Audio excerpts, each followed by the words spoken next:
a SARS-like virus which has infected hundreds in China. What's happening now is what many across the board are calling the pandemic of the unvaccinated. Terjadi rekor penambahan angka kematian COVID-19 berdasarkan data yang dihimpun dari Kementerian Kesehatan.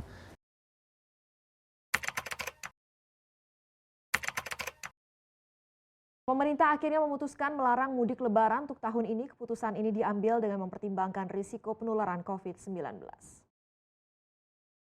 Menko Pembangunan Manusia dan Kebudayaan, Menko PMK Muhadjir Effendi beralasan angka penularan dan kematian COVID-19 masih tinggi, terutama pasca libur panjang. Muhadjir Effendi menyebut larangan mudik diberlakukan mulai 6 hingga 17 Mei 2021. Selain itu, pemerintah juga menetapkan cuti bersama Idul Fitri hanya 1 hari dan tidak diperkenankan adanya aktivitas mudik.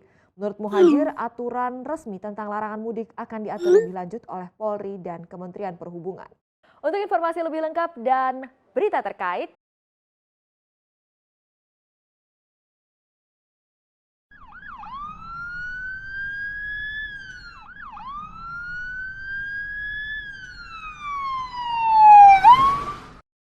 virus COVID-19 atau yang kita sebut sebagai virus corona merupakan sebuah virus yang membuat satu dunia heboh pada tahun belakangan ini.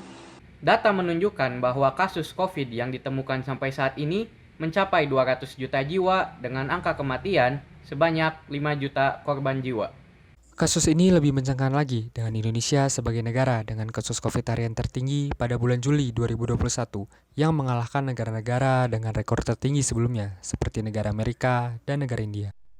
Dengan seonggok virus yang bahkan kita tidak bisa melihatnya, kita juga harus berhadapan dengan krisis ekonomi yang sempat menimpa banyak negara dan khususnya Indonesia.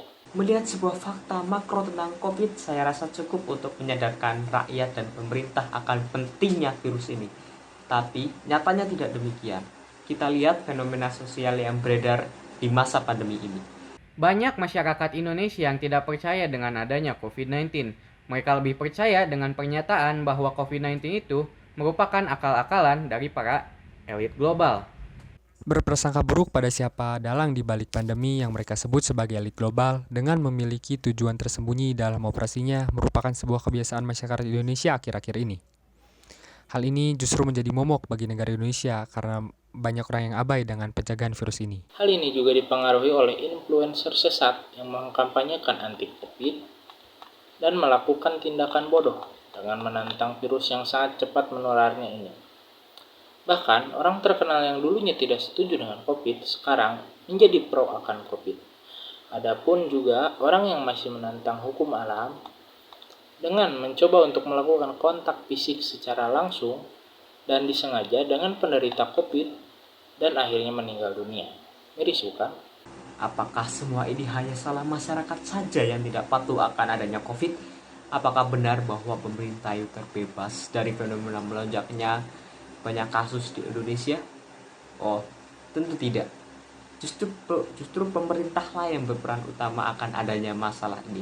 Kita bisa lihat di awal kasus, pemerintah mengatakan bahwa kita santai saja dalam menghadapi virus ini. Wong itu cuma masuk angin.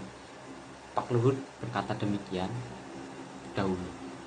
Tidak hanya itu, kebijakan yang diambil pemerintah pun kadang tidak masuk akal dan tidak sesuai dengan apa yang rakyat harapkan. Kebijakan seperti melarang mudik warganya, akan tetapi mereka membuka sarana rekreasi dan wisata. Orang luar negeri pun dapat datang leluasa ke Indonesia dikarenakan kebijakan pemerintahnya yang membuka bebas bandara untuk turis asing. Namun, di balik kabar buruk itu semua, ada kabar baiknya. Indonesia tercatat sebagai negara dengan pemerataan vaksin terbaik nomor 6 di dunia dan nomor 1 di ASEAN. Ini membawa angin segar dan harapan untuk kita semua dalam penanganan COVID secara menyeluruh di Indonesia. Lalu, apa yang bisa kita lakukan sebagai warga negara yang baik dalam mencegah virus COVID ini? Ada beberapa langkah yang perlu kita terapkan untuk mencegah virus ini. Saya berharap dengan adanya edukasi pencegahan virus ini, kita sebagai warga negara Indonesia mampu memberantas virus ini sehingga kita dapat menjalani kehidupan dengan normal. Dan ingatlah selalu untuk Pertama, cuci tangan dengan sabun dan air mengalir Ataupun kalian bisa membersihkan tangan kalian menggunakan hand sanitizer. Kedua, adalah menggunakan masker dan menghindari kontak fisik pada orang lain dan usahakan steril ketika memang diharuskan untuk kontak fisik, seperti menggunakan baju APD dan lain-lain. Langkah berikutnya adalah dapatkan vaksin segera mungkin untuk mencegah virus COVID dan menciptakan imunitas komunal. Jika dirasa mempunyai indikasi gejala COVID, segeralah periksa ke rumah sakit terdekat untuk penanganan lebih lanjut. Wear a mask. Wash your hands. Stay safe and stay healthy.